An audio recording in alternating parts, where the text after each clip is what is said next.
আজ আমি ইনস্ট্যান্ট গোলাপ জামুন তৈরি করে দেখাবো। অনেকে গোলাপ জামুন তৈরি করতে গেলে শক্ত হয়ে যায়, রস ঢোকে না, খেতে ভালো হয় না। তবে আজ যেভাবে আমি তৈরি করে দেখাবো একদম সফট, নরম, তুলতুলে আর রসে ভরা। নমস্কার বন্ধুরা, মিঠুস ওভেনে আপনাদের সবাইকে স্বাগত জানাই। আজ আমি আরও একটি নতুন ভিডিও নিয়ে চলে এসেছি আপনাদের সামনে। ইনস্ট্যান্ট গোলাপ জামুন তৈরি করার জন্য নিয়েছি 1 কাপ পরিমাণে মিল্ক পাউডার। আপনারা যে কোনো ব্র্যান্ডের মিল্ক পাউডার দিয়ে তৈরি করতে পারেন। দিয়ে দিচ্ছি বাইন্ডিংয়ের জন্য ময়দা। তার জন্য এখানে রেগুলার ইউজের চামচ নিয়েছি, আর সেই চামচ মেপেই কিন্তু ময়দাটা দিতে হবে, কারণ খুব বেশি দিলে গোলাপ জামুনগুলো কিন্তু একদম ভালো হবে না। এখানে দেখুন আমি 2 চামচ পরিমাণে দিয়ে দিলাম। মিষ্টির মধ্যে যাতে খুব সুন্দর একটা সেন্ট হয় তার জন্য দিয়ে দিচ্ছি এলাচের পাউডার অল্প করে, আর দিতে হবে বেকিং পাউডার। এখানে আমি 1/2 চামচ দিয়ে দিচ্ছি। আমরা যে কেকের মধ্যে বেকিং পাউডার ইউজ করি সেটাই দিচ্ছি। এরপর এই শুকনো উপকরণগুলো আমরা খুব ভালোভাবে মিশিয়ে নেব।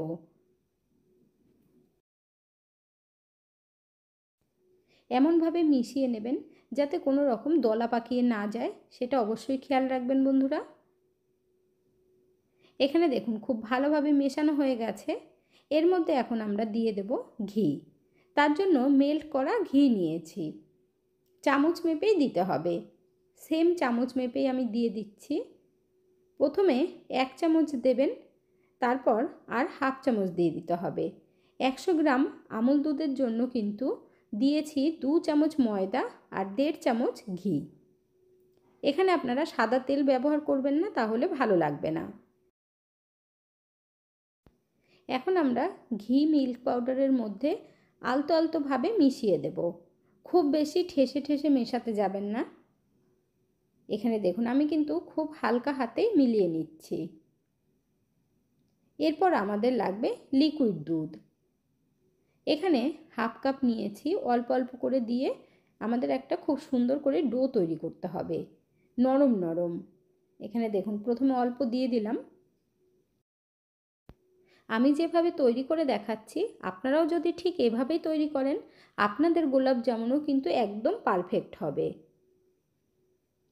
এখানে দেখুন এর মধ্যে আমি আরও একটু দুধ দিয়ে দেব, আর খুব আস্তে আস্তে করে মেখে নিতে হবে, খুব বেশি ঠেসে মাখবেন না। এখানে দেখুন বন্ধুরা বেশ নরম নরম করে মেখে নিয়েছি। আপনারা হয়তো ভাবতে পারেন এত নরম করে মাখলে কিভাবে মিষ্টি তৈরি হবে। কোনো অসুবিধা হবে না, পরে আপনাদেরকে বলে দেব আগে। আর এখন ঢেকে আমরা 10 থেকে 15 মিনিটের জন্য রেস্টে রেখে দেব। এখন আমরা চিনির শিরা তৈরি করব। তার জন্য 1/2 কাপ পরিমাণে চিনি দিয়ে দিচ্ছি। 1 কাপ দুধের জন্য 1/2 কাপ চিনি কিন্তু একদম পারফেক্ট। এরপর 1/2 কাপের থেকে একটু কম জল দিয়ে দিচ্ছি। চিনিটা মেল্ট হওয়া পর্যন্ত ওয়েট করতে হবে। এখানে দেখুন বন্ধুরা খুব ভালোভাবে ফুট উঠে গেছে, আর একদম পাতলা করে শিরা তৈরি করতে হবে। এর মধ্যে এখন সেন্ট হওয়ার জন্য দিয়ে দেব এলাচের পাউডার। এলাচের পাউডারটা দিয়ে খুব ভালোভাবে নাড়িয়ে দিতে হবে। আর এই চিনি শিরাটা কিন্তু গাঢ় না হয় সেটা অবশ্যই খেয়াল রাখবেন বন্ধুরা। শুধুমাত্র চিনি খুব ভালোভাবে গলিয়ে নিতে হবে। এখানে দেখুন একদম পারফেক্ট চিনির শিরা কিন্তু আমাদের তৈরি হয়ে গেছে। এর থেকে আর আমরা গাঢ় করব না। গ্যাসের ফ্লেম বন্ধ করে দিয়ে আমরা নামিয়ে নেব। একদম পাতলা আছে, সেটা আপনারা দেখেই বুঝতে পারছেন। এখন আপনাদের দেখিয়ে দেব আমরা যে আমুল দুধের ডো তৈরি করে রেখেছি। দেখুন একদম নরম ছিল, আর তার জন্য হাতের মধ্যে একটু ঘি লাগিয়ে নিতে হবে। এখন আমরা একটু হালকা করে মেখে নেব। দেখুন আগের থেকে কত সুন্দর শক্ত হয়ে গেছে, আর ঘি দেওয়ার জন্য হাতে আর কিন্তু লাগবে না। এরপর হাতটাকে একটু পরিষ্কার করে নিতে হবে। তারপর একইভাবে 2 হাতে একটু ঘি লাগিয়ে নিয়ে তারপর এই ডোয়ের থেকে আমরা ছোট ছোট টুকরো করে নেব। একদম ছোট ছোট লেচি কাটতে হবে। আমরা যেহেতু মিনি গোলাপ জামুন তৈরি করব, তাই কিন্তু একদম ছোট ছোট টুকরো করে নিতে হবে। দেখুন বন্ধুরা এতে কিন্তু অনেকটাই হবে, 100 গ্রাম আমুল দুধ দিয়ে কতটা গোলাপ জামুন হবে সেটাও আপনাদের দেখিয়ে দেব। এখানে দেখুন বন্ধুরা, সবকটাই আমরা টুকরো করে নিয়েছি। এবার একটা টুকরো হাতের মধ্যে নিয়ে গোল গোল করে ঘুরিয়ে নিলেই কিন্তু মিনি গোলাপ জামুন আমাদের তৈরি হয়ে যাবে।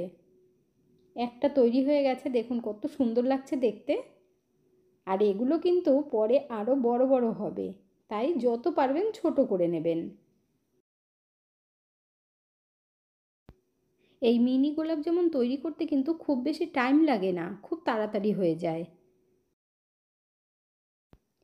আমুল দুধের ডো কিন্তু আমরা খুব নরম করে মেখেছিলাম, তবে আপনারা দেখে বুঝে গেলেন কত সুন্দরভাবে সেট হয়ে গেছে 15 মিনিট বাদে। এইভাবে আমরা সব কয়টা তৈরি করে নেব। এখানে দেখুন বন্ধুরা কতগুলো তৈরি হয়েছে আর কি সুন্দর লাগছে দেখতে। এখন কিন্তু এগুলো আমরা ভেজে নেব।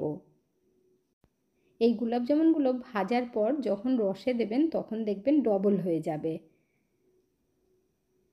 কড়াইয়ের মধ্যে সাদা তেল দিয়েছি, তেলটা হালকা একটু গরম হবার পর একটা একটা করে ছেড়ে দিতে হবে। আর গ্যাসের ফ্লেম একদম লো আঁচে রাখবেন, তেলটা খুব বেশি গরম করবেন না। আপনারা দেখে বুঝতেই পারছেন, দেখুন অনেকগুলো দেওয়া হয়ে গেছে।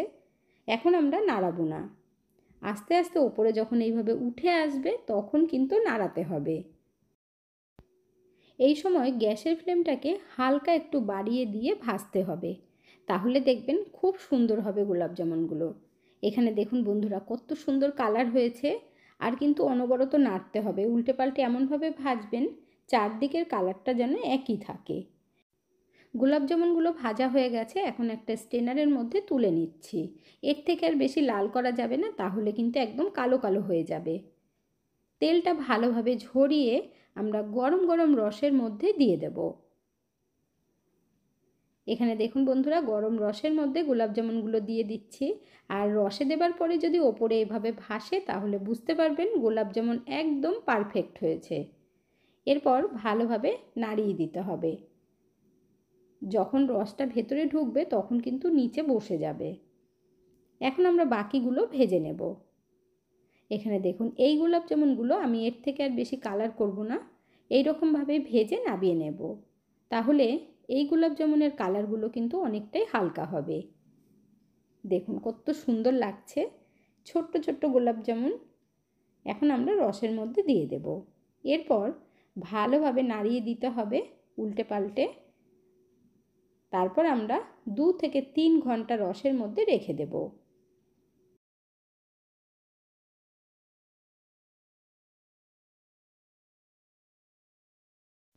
এদিকে আমাদের গোলাপ জামুনগুলো খুব সুন্দরভাবে রস ঢুকে গেছে। 2 ঘন্টা পরে আপনাদেরকে আমি দেখিয়ে দিচ্ছি। দেখুন কি দারুণ লাগছে না দেখতে, আর কত সুন্দরভাবে রস ঢুকেছে দেখুন বন্ধুরা। ভাঙতেও মন চাইছে না, এত সুন্দর হয়েছে। এখন আমরা একটা ছোট বোলের মধ্যে গোলাপ জামুনগুলো নিয়ে নিচ্ছি। এই গোলাপ জামুনের টেস্ট কোনো অংশেই কিন্তু দোকানের থেকে কম হয়নি বন্ধুরা। মনেই হবে না যে এটা ঘরে তৈরি করা হয়েছে। যেমন সফট তেমনি রসে ভরা। এরপর এক পিস ভেঙে আপনাদেরকে দেখিয়ে দিচ্ছি গোলাপ জামুনগুলোর ভেতরে কত সুন্দরভাবে রস ঢুকেছে। আর কেউ বুঝতেই পারবে না যে আপনারা ঘরে তৈরি করেছেন, সকলেই ভাববে মার্কেট থেকে কিনে এনেছেন। আজকের ভিডিওটা আপনাদের কাছে কেমন লাগলো অবশ্যই কমেন্ট করে জানাবেন। এতক্ষণ ধৈর্য ধরে ভিডিওটি দেখার জন্য অসংখ্য ধন্যবাদ। ভালো থাকবেন, সুস্থ থাকবেন, দেখা হচ্ছে পরের ভিডিওতে। Thank you.